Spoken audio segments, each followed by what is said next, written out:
Hello, everyone, and welcome back to our series on cell biochemistry. I'm Dr. Muzamil Liaqat Ali, and today we are diving into a crucial topic that forms the boundary and the internal organization of every single cell. We're talking about biological membranes.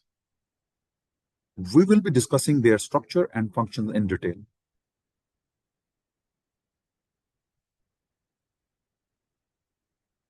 This is our second lecture on the cell. We will cover this topic in two main parts. First, we will explore the structural components and the models that describe how membranes are built. Second, we will look at the various functions of the cell membrane with a special focus on transport systems that those are existed in the cell membrane. Let's begin with the plasma membrane itself. This is the defining boundary of the cell. Its most fundamental job is to separate the cell's internal contents from the external environment. But it's not just a single or simple barrier. It has a critical property of selective permeability, meaning it carefully controls the flow of molecules in and out of the cell. Furthermore, the plasma membrane is embedded with the molecules that act as signals, allowing for cellular recognition and communication with neighboring cells and the environment.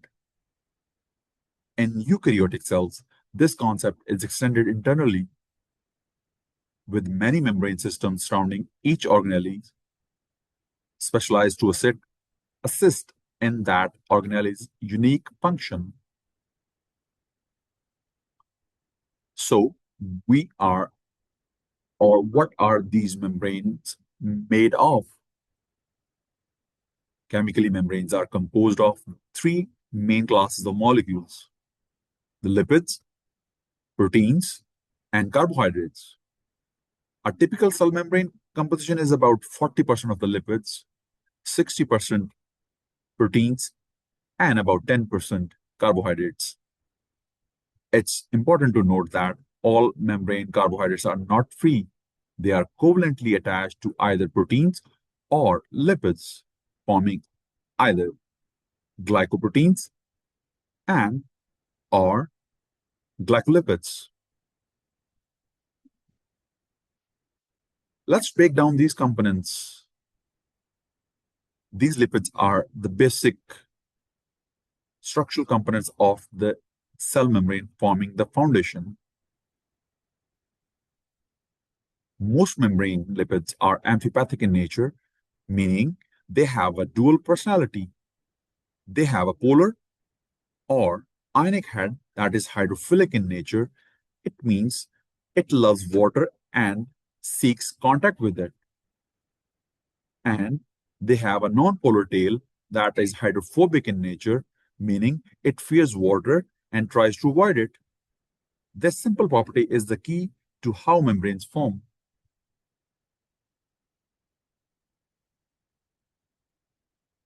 Looking at these types of lipids which are present in the cell membrane, we start with the fatty acids. They are the major components of the cell membrane or cell membrane lipids. The non-polar tails we just mentioned are often long-chain fatty acids attached to a polar head group, like glycerol 3-phosphate. About half of the fatty acid groups in animal membranes are saturated, meaning they contain no double bond in their carbon chain. The most common ones are the palmitic acid with 16 carbon in its structure and the stearic acid with 18 carbon in its structure, having no double bond. The other half are the unsaturated or polyunsaturated fatty acids containing one or more double bonds in their structures. And the examples are oleic acid, the most abundant unsaturated fatty acid present in the cell membrane of the animal cells.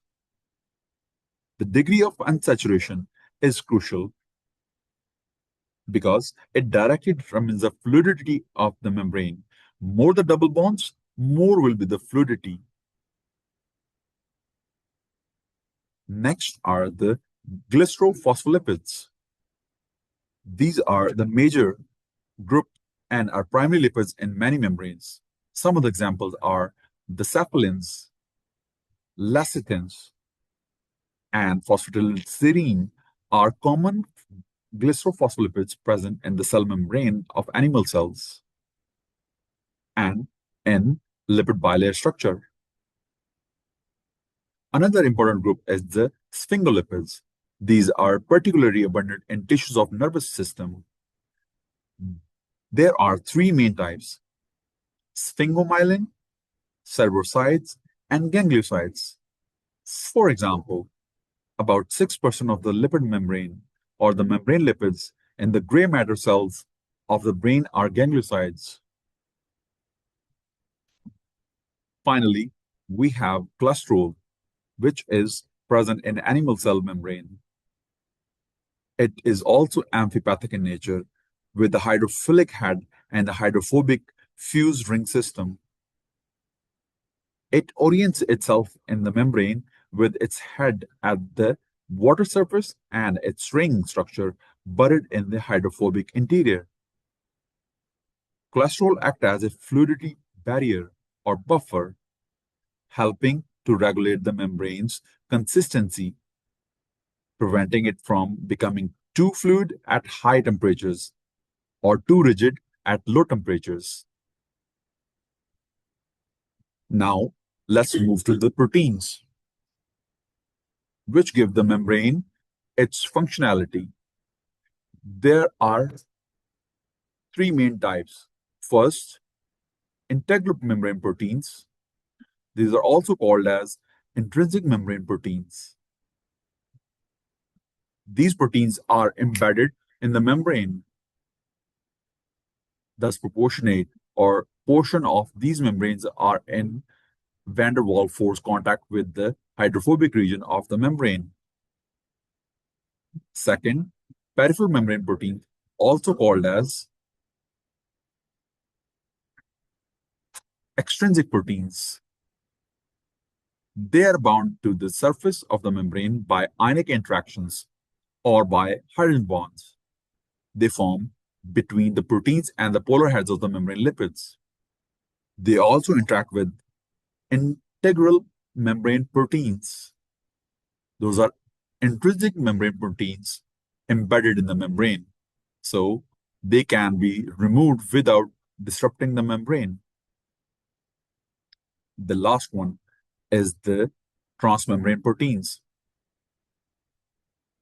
These membrane proteins or transmembrane proteins are a special class of integral proteins that span the entire breadth of the membrane. Their hydrophobic regions interact with the lipid core, while the hydrophilic ends protrude on either side. These often serve as critical receptors for hormones, neurotransmitters, and growth factors. The third major component is the carbohydrate.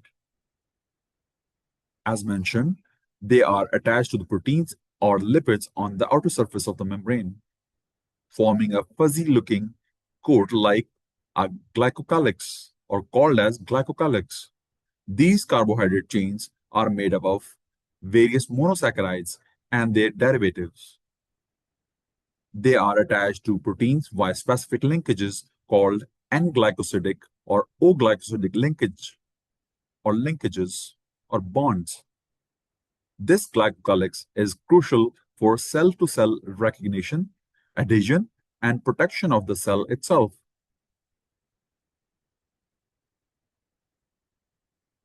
So, how do these components come together to form a lipid bilayer? Let's dig deep into this matter, right?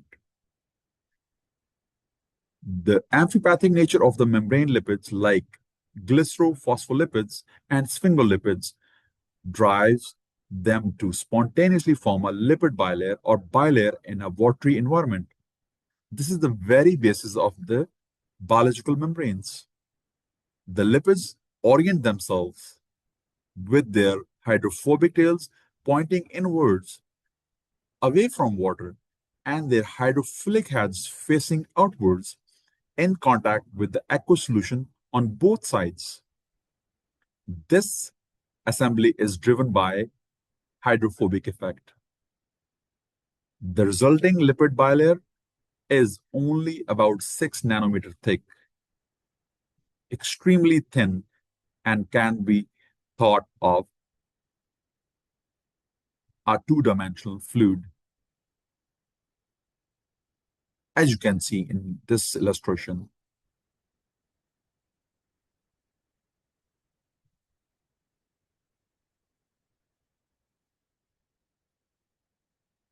this leads us to a widely accepted model of membrane structure, the fluid mosaic model proposed by Singer and Nicholson in 1972. In this model, the membrane is seen as the fluid or fluid phospholipid bilayer in which proteins are embedded or and float. The term mosaic refers to the pattern created by the various proteins scattered throughout the lipid sea.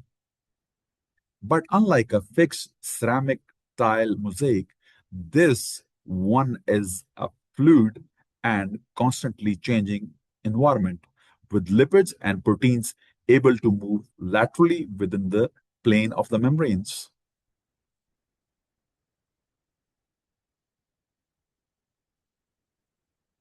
What is the effect of temperature on the cell membrane lipid bilayer structure?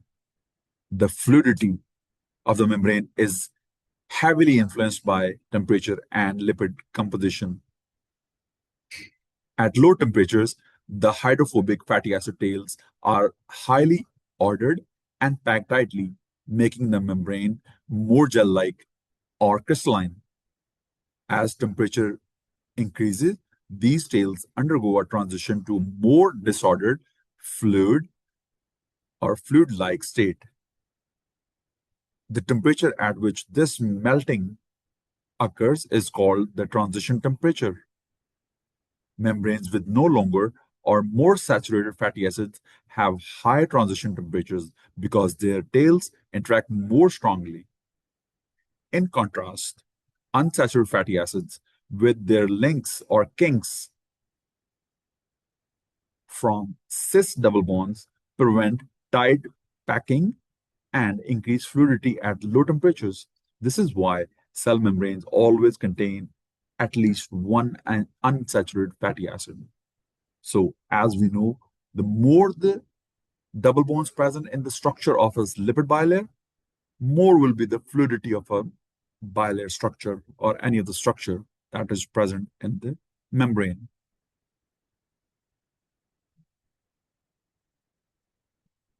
Here's a question for you.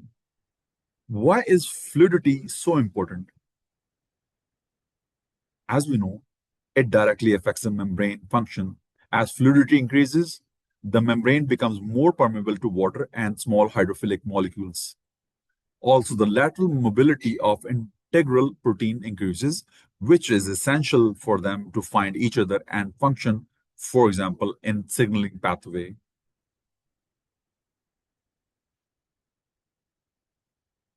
Let's come to the additional feature of some of the cell membranes. Some cell membranes have additional specialized features. For example, lipid rafts. They are dynamic microdomains within the membrane that are enriched in cholesterol and sphingolipids. They act as a platform for signaling molecules. Second, cavuli. They are the types of lipid rafts that look like plus-shaped indentations in the membrane. They contain a protein called Cephalin 1 and are also involved in signal transduction, hosting receptors like the insulin receptors and various signal or signaling proteins. So that's it for the part 1. And in next session, we'll explored the function of the cell membrane. Thank you for watching this video.